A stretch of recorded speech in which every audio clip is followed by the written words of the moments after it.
Welcome back to Armchair Safari. I am back home, which means that this is Armchair Safari, the daily stream where we try to become better designers by looking at a design we found online.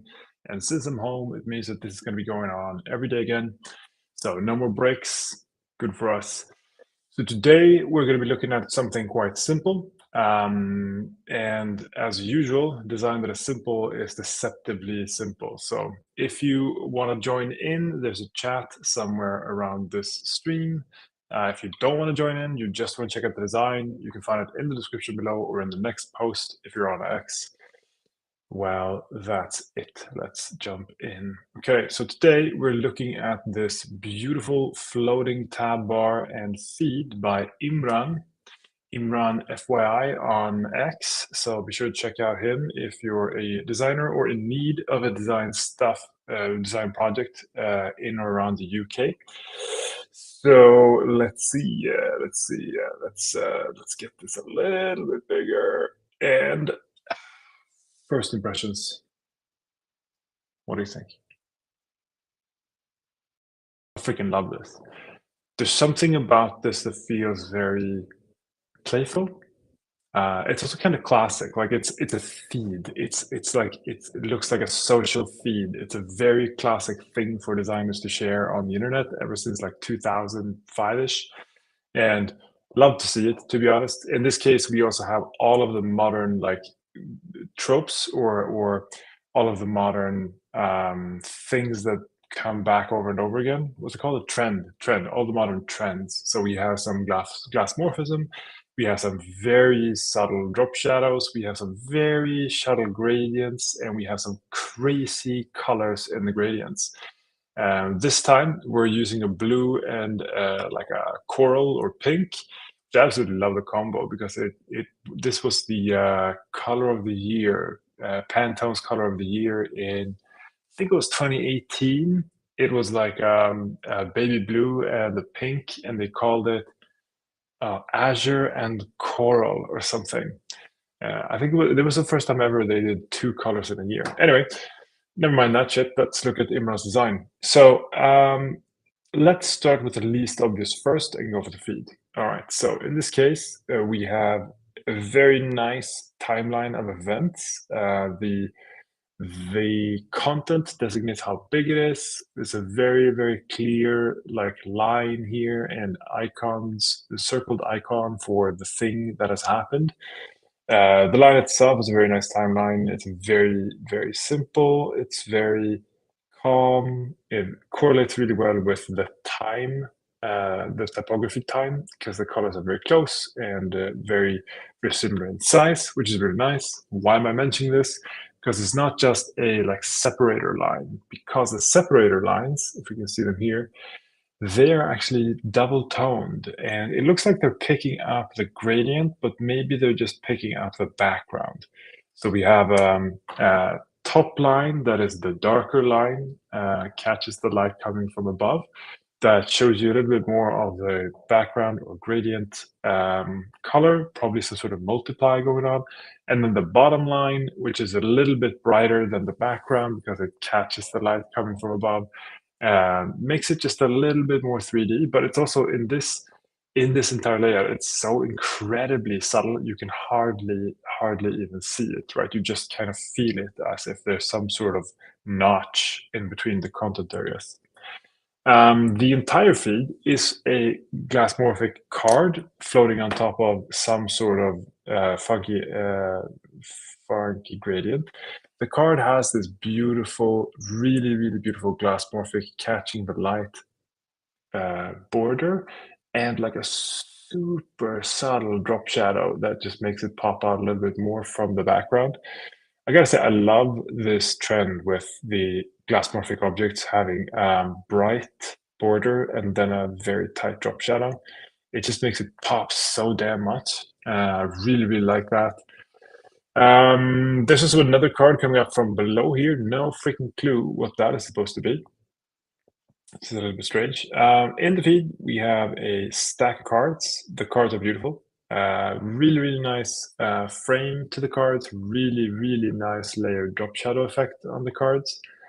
So each card has a tiny drop shadow denoting the card, but then we also have like a larger drop shadow for the bunch of them, which is very subtle and just gives it this more 3D feel for a stack of cards. Then we have this, which is the thing that I think actually I fell in love with when I saw this. So how I pick things out for this daily stream is I just see when I'm scrolling like X or layers or dribble or whatever, whenever I see anything beautiful, I just put it in my to-do list as like this is something I could look at for fine insight. And then I just randomly jump through it when I look for things. So I open maybe 3 or 4 of these tasks and take the first one that speaks to me. That like, oh, that's interesting. Just go for that. The reason for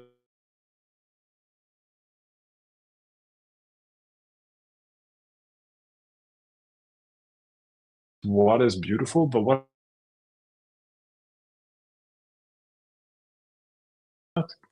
we kind of saw that a couple of weeks ago when we were looking at GUI UIs because I kind of fell in love with it, and suddenly we had like 3 streams in a row about GUI UIs.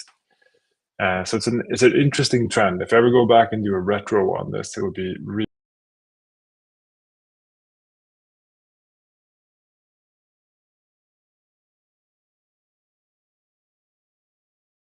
hopefully showing what is like how many cards there's in the stack, or possibly showing how many interactions there have been with the stack. Not quite sure. If it's a social feed, it would be the interactions. If it's more of a like a group feed, it would probably be the stack of um photos. Actually, no. So since we're seeing the photos, it would be super weird if we saw some of the photos and then nothing, but it was 14. Because in the stack there are 5 cards, so it would be super strange if there are actually 14 photos, but we don't see that trading off. So we have this fake skeuomorphism in our super digital interface. That would be a bit weird. So I'm hoping this is interactions, but also this is like a product detail in what is clearly a design exploration. So I doubt there is a total data model behind this. Next up is an event, probably some sort of calendar event or a postmortem of like this is what I did. So at 12 p.m. shopping with Asda. This is probably Asda. And really like the typography here. The icon here is an emoji. So it's an emoji in vector format in a scaled up image. So it looks super, super, super, super, super crisp. And it probably wouldn't in the app. But the typography here is really good. Super easy to follow what's happening. Like I said, the timeline correlates really well with the time. So you kind of get a feeling for what it is without even reading it. And when you read it, it's super clear. So you just read shopping Asda, and then you can see like glanceable information. Oh yeah, there's a timeline.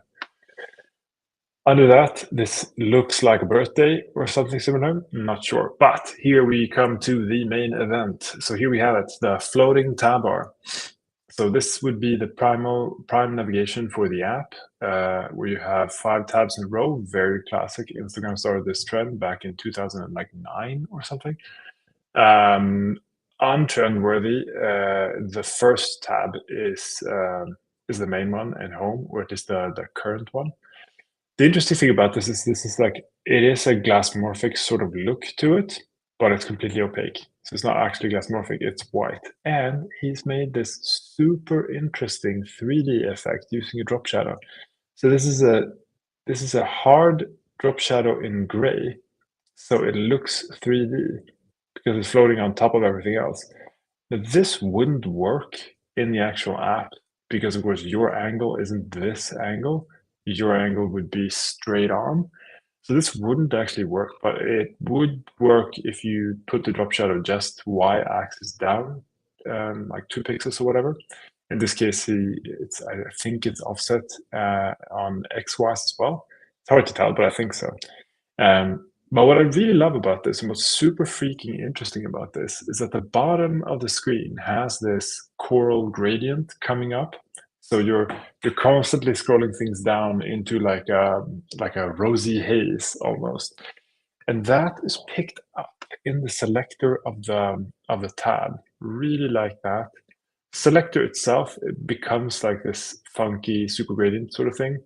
Super gradient. Funky, modern gradient sort of thing, but it also looks like it's like connecting to the layers below it in a really interesting and strange way. The fact, like now when I think about it, this gradient is also present in the background.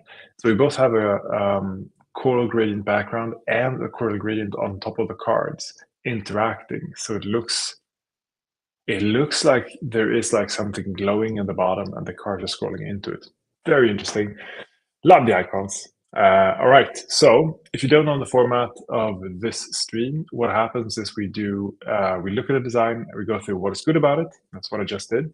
Then we look at what is bad about it to figure out what can we take away to improve our next design with. And thirdly, most importantly, does this work for the end user? So what is bad about this? Well, so first off, there's a mix of flat and skeuomorphic things, which I'm not quite sure works. So the 3D effect of the separators is quite strange. The drop down of the glassmorphic button here and this floating tab bar look great, but make very little sense unless we literally have like, are these supposed to be a bunch of 3D objects stacked on top of each other? Maybe they are. It's hard to sort of figure out. The thing is, this could just be because we're not seeing the full thing. This is a part of a screenshot, so it could make sense in the full screen. I don't know. I'm definitely not judging Imran's work and trying to figure out what could I do better if I only had this information, if I'd only done this. Stack of cards are 3D elements on top of a 2D timeline. That's super weird, but it could be super cool. If those were like a little bit bouncy or shaky as you scroll past them, that could look really, really cool.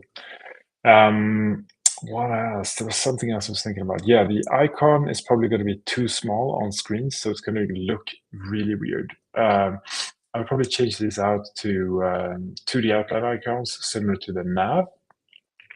Or if this is something that the user can set, maybe keep the emojis, but just make it clear that they probably wouldn't look this great. The avatar could be more interesting. Not sure if like that matters when you only have one person for this event, but I'm sure there are other events where there are like 5 or more, and that would require a ton of more detail. So I wonder what would happen with the detail if there's only one. So that's a couple of things. There's also this, the top line of this glassmorphic button makes just no sense. What the hell is going on here?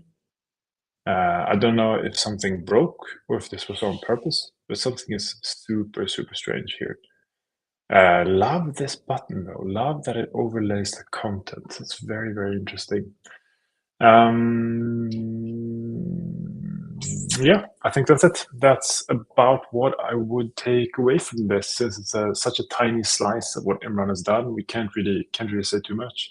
So the most important test, would this work for the end user? I mean, from what we can see, yeah, I totally think this would work. I definitely think, I don't know what the context for this app was supposed to be, but if this is like a shared feed with my wife, or if this is a shared feed with a group of friends, or if this is something like a personal timeline feed or whatever, that would totally work. Not sure if it's like super useful, but again, I don't know the context of the app.